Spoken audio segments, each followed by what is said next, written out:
नमस्कार, आवाज समाचार देख रहे हैं आप और आपके साथ मैं हूं स्मिता रशाल। वक्त हो गया है 4 बजे की तमाम अहम और बड़ी खबरों का, जिस पर करेंगे नजर, लेकिन उससे पहले नजर इस वक्त की हेडलाइंस पर। लगातार 2 हफ्ते के हंगामे के बाद संसद में आखिर आज से महंगाई पर चर्चा शुरू। कांग्रेस के 4 सांसदों का निलंबन वापस, लेकिन राज्यसभा में थम नहीं रहा शोर। पात्रा चाल घोटाले में संजय राउत गिरफ्तार, 4 अगस्त तक रहेंगे ईडी हिरासत में। महाराष्ट्र के सीएम शिंदे बोले, अगर राउत हैं बेगुनाह तो डरने की जरूरत नहीं। शिवसेना का विरोध प्रदर्शन।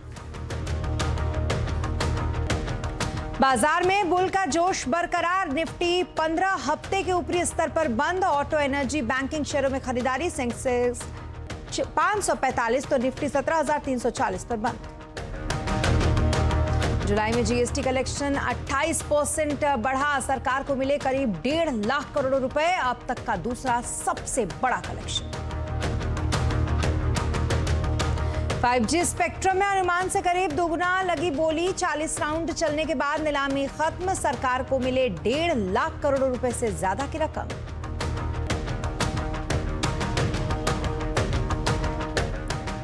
जुलाई में अनुमान के मुताबिक बिकी गाड़ियां 8.5% बढ़ी, मारुति की बिक्री। इंडस्ट्री में हैवी कमर्शियल और पैसेंजर व्हीकल्स में दिखी जोरदार डिमांड। कॉमनवेल्थ गेम्स में भारत को मिला तीसरा गोल्ड। वेटलिफ्टिंग के अंशिता शेवली ने जीता स्वर्ण पदक, पीएम मोदी ने ट्वीट कर दी बधाई।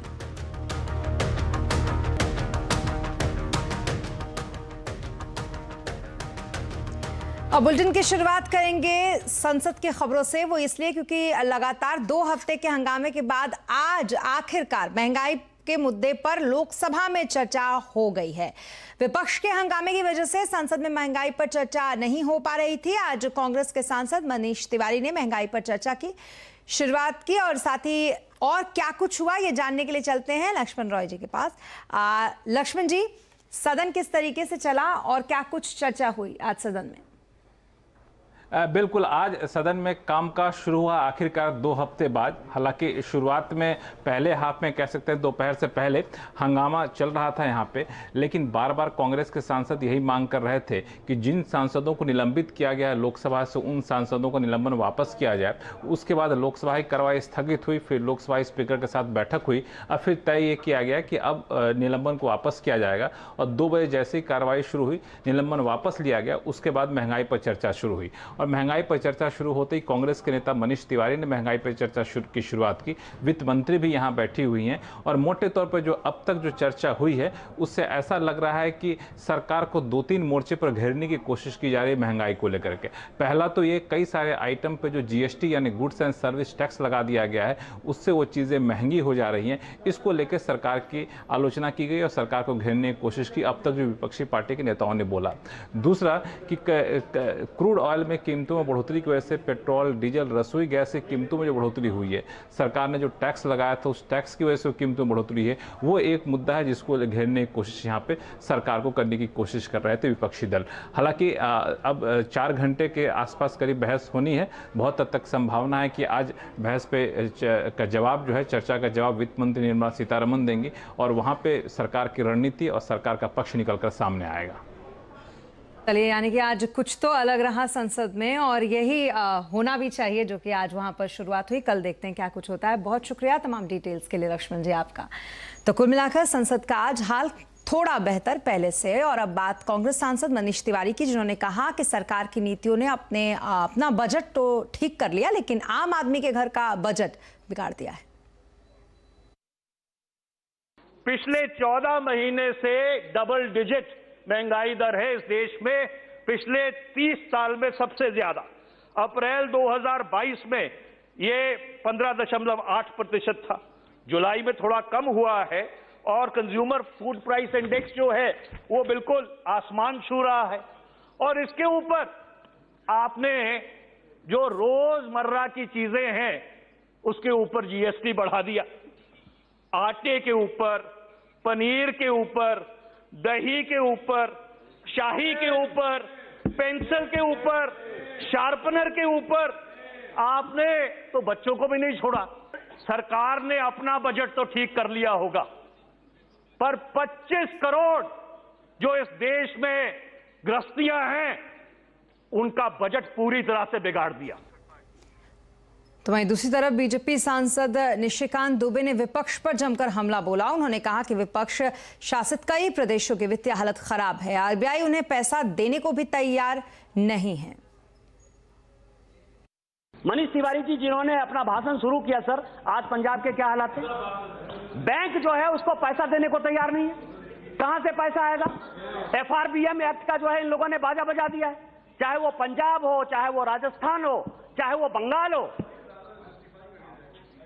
कहां से, चाहे छत्तीसगढ़ हो, कहां से पैसा लाओगे? कर्जा आप लो और इसके बाद आप कहो कि मोदी जी के कारण बढ़ रहा है, मोदी जी के कारण बढ़ रहा है। आज जो है कई एक जो अपोजिशन रूल्ड स्टेट हैं, चाहे वो तेलंगाना हो, चाहे वो पंजाब हो, चाहे वो छत्तीसगढ़ हो, चाहे वेस्ट बंगाल हो, आज रिजर्व बैंक ऑफ इंडिया उनको पैसा देने को तैयार नहीं है। जी हां, संसद में महंगाई पर घमासान चल रहा है। महंगाई से निपटने का क्या है समाधान? आज आवाज अड्डा में इसी पर करेंगे बड़ी चर्चा शाम 7:57 पर। और अब बात शिवसेना के सांसद संजय राउत की, जिनको बड़ा झटका लगा है। गिरफ्तारी के बाद पीएमएलए कोर्ट ने उन्हें अब 4 अगस्त तक ईडी की हिरासत में भेज दिया है। वैसे ईडी ने 8 दिनों के लिए उनकी रिमांड मांगी थी। कोर्ट ने उन्हें वकीलों से मिलने के लिए 1 घंटे का वक्त भी दिया। इससे पहले कल शाम मनी लॉन्ड्रिंग मामले में ईडी ने राउत को गिरफ्तार कर लिया था। बताया जा रहा है कि ईडी ने संजय राउत के घर पर छापेमारी की और 9 घंटे का सर्च ऑपरेशन चलाया।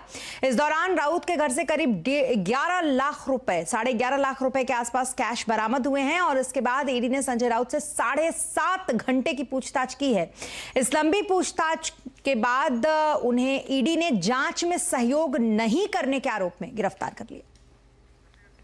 शिवसेना सांसद संजय राउत की गिरफ्तारी के विरोध में अब जमकर राजनीति हो रही है। संजय राउत से मिलने पहुंचे उद्धव ठाकरे और आदित्य ठाकरे ने इस गिरफ्तारी को राजनीतिक सर्कस बताया। तो वहीं कांग्रेस सांसद अधीर रंजन चौधरी ने संजय राउत के समर्थन में ट्वीट कर कहा कि संजय राउत के साथ हम हैं। ईडी की कार्रवाई के खिलाफ शिवसेना महाराष्ट्र के कई शहरों में विरोध प्रदर्शन कर रही है। राउत के समर्थन में शिवसेना के कार्यकर्ता मुंबई के अलावा अमरावती, पुणे और नागपुर में शिवसैनिक सड़क पर उतर आए हैं। संजय राऊत बद्दल मला नक्कीच अभिमान आहे। संजय माझा जुना मित्र आहे। आत्ताच मी त्याच्या कुटुंबियांची भेट घेऊन आलो, आई, बहिणी, त्या दोन्ही मुली। काय गुन्हा काय संजयचा? गुन्हा काय? पत्रकार आहे, शिवसैनिक आहे, निर्भीड आहे आणि जे पटत नाही तो बोलतोय। आणि ज्या पद्धतीने त्याला अटक केलेली आहे त्याचं एक वाक्य चांगलं आहे, मरण आलं तरी परवा नाही पण मी शरण जाणार नाही। और अब बात शिक्षक भर्ती घोटाले मामले की, जिसमें गिरफ्तार पश्चिम बंगाल के मंत्री पार्थ चैटर्जी की सहयोगी अर्पिता मुखर्जी ने बड़ा कबूलनामा किया है। अर्पिता ने खुद को उनके घर से बरामद हुए करोड़ों रुपए का केयर टेकर बताया। तो वहीं पूछताछ में पार्थ चैटर्जी ने भी करोड़ों रुपए से किनारा कर लिया। दरअसल आज भी ईडी ने इस मामले में पार्थ चैटर्जी और अर्पिता मुखर्जी से पूछताछ की। दूसरी तरफ ईडी के अधिकारियों ने फर्जी बैंक खातों की जांच करने, उन्हें फ्रिज करने की प्रक्रिया भी शुरू कर दी है। ईडी ने अभी तक ऐसे 8 खातों को फ्रिज किया है। वहीं पार्थ चैटर्जी के करीबी रिश्तेदार और सहयोगियों के कुछ बैंक खाते भी फिलहाल ईडी के रडार पर हैं।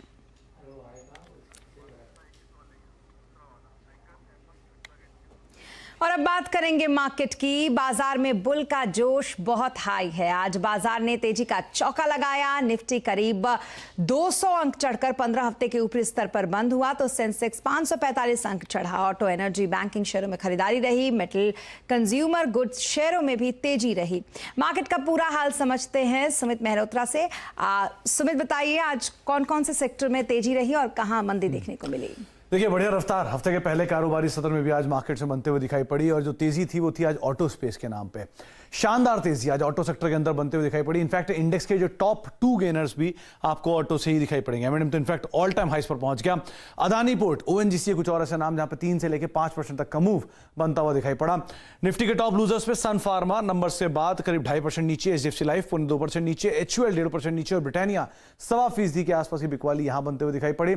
साथ ही साथ अगर मिड कैप के टॉप गेनर्स की बात करें तो आईडीएफसी फर्स्ट बैंक नंबर्स के बाद 12% का उछाल, पीबी फिनटेक 7.5% चढ़ा, मन्नापुरम फाइनेंस 5.5% ऊपर और गुजरात गैस 5.5% की बढ़त यहां पर भी आते हुए दिखाई पड़ी।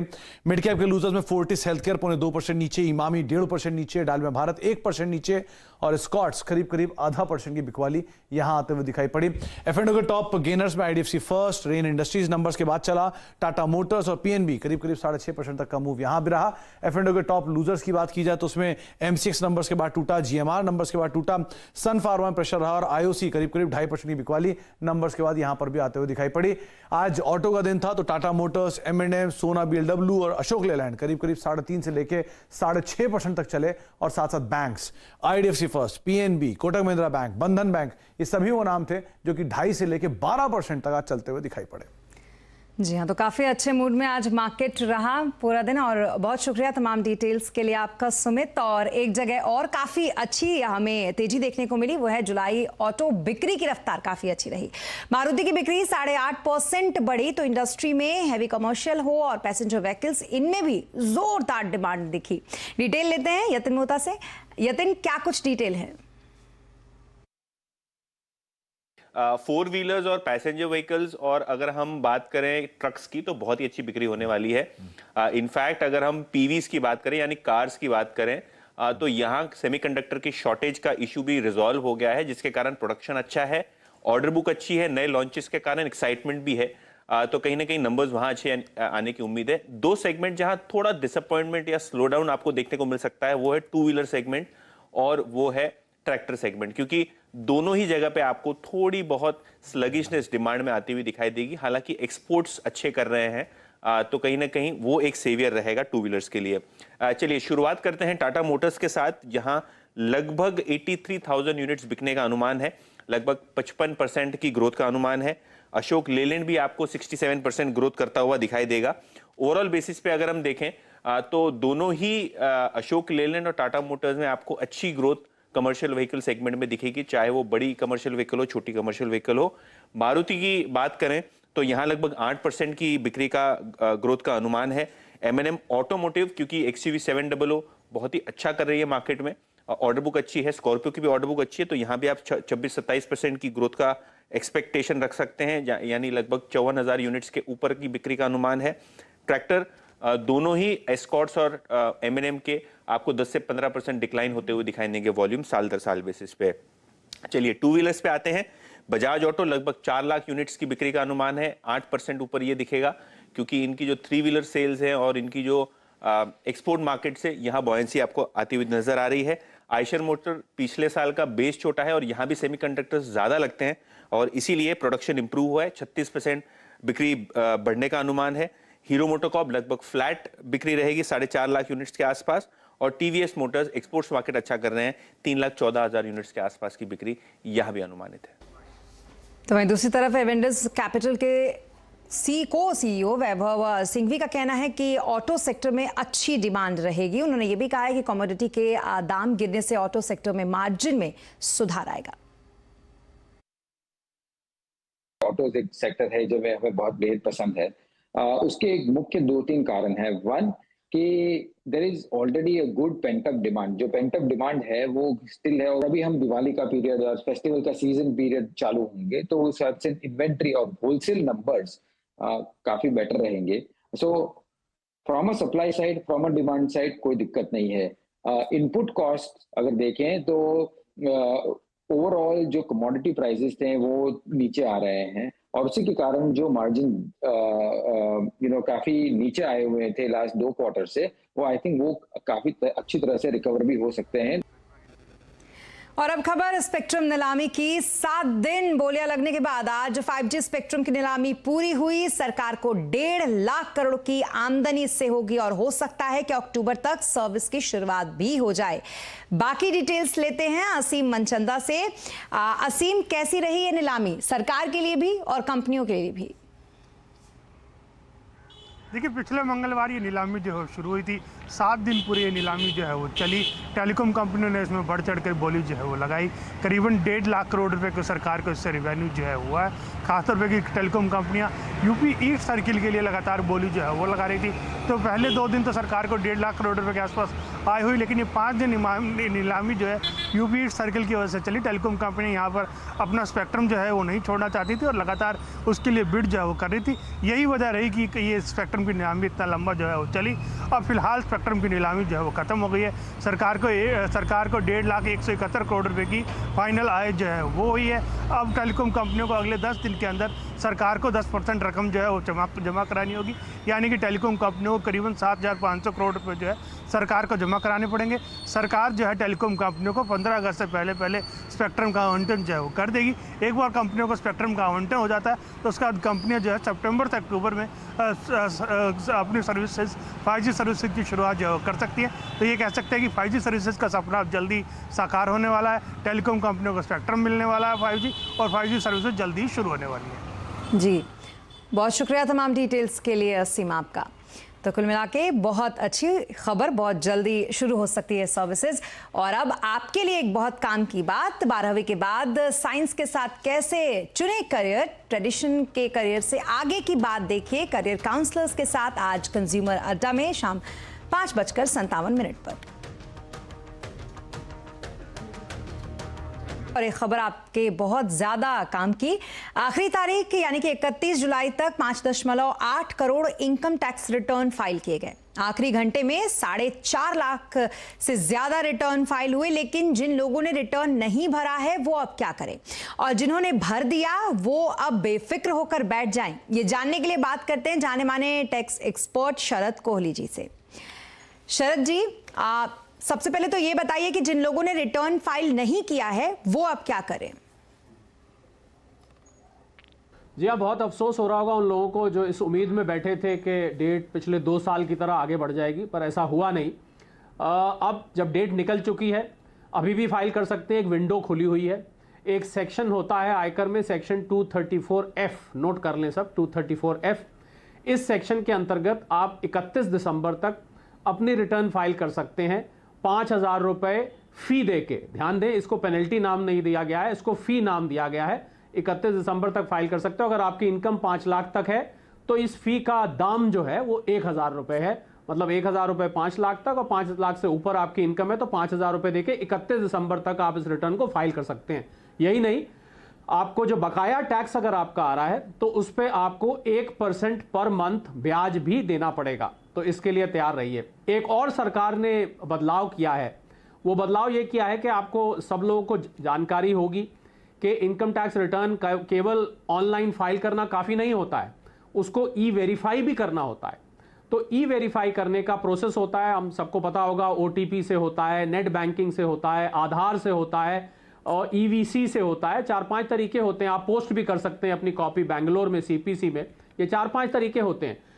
इसके लिए जिन लोगों ने 31 जुलाई तक रिटर्न फाइल कर दिया है उन लोगों के पास 120 दिन का समय है इसको ई-वेरीफाई करने का।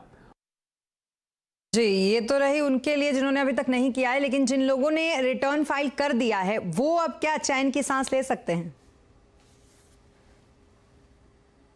जी हाँ, बिल्कुल। अगर आपने रिटर्न फाइल कर दिया है समय से बहुत मशक्कत करके, भाग दौड़ करके, तो एक छोटा सा प्रोसेस आपको कंप्लीट करना होता है जिसको हम ई-वेरिफिकेशन कहते हैं। तो उस ई-वेरिफिकेशन को 4-5 तरीके से किया जाता है। मैं दोहरा देता हूं एक बार कि आपके पास एक चेकलिस्ट रहे, आपके पास ऑप्शंस याद रहे। पहला, आप OTP जनरेट करके कर सकते हैं अपने पोर्टल से। दूसरा, आप अपने नेट बैंकिंग के थ्रू कर सकते हैं। तीसरा, आप आधार के थ्रू कर सकते हैं। चौथा, आप ATM के थ्रू EVC से कर सकते हैं। और पांचवा, आप अपनी रिटर्न की कॉपी CPC बैंगलोर को फॉर्म V में पोस्ट भी कर सकते हैं। बिल्कुल, अगर ये करना आपको 120 दिन के अंदर 31 जुलाई तक अगर आपने फाइल किया, यानी 12 बजे तक आपने कल रात को फाइल किया है, तो आपको ये ई-वेरिफिकेशन करना मैंडेटरी है। अगर आपने नहीं किया है तो अब से लेकर दिसंबर तक आप जब भी फाइल करेंगे उसके 30 दिन के अंदर अंदर आपको इन 5 में से किसी एक तरीके से ई-वेरीफाई कर देना चाहिए। बहुत शुक्रिया तमाम डिटेल्स के लिए शरद जी आपका और जानकारी देने के लिए। और इसी के साथ इस बुलेटिन में फिलहाल इतना ही। आप बने रहें CNBC आवाज के साथ। नमस्कार।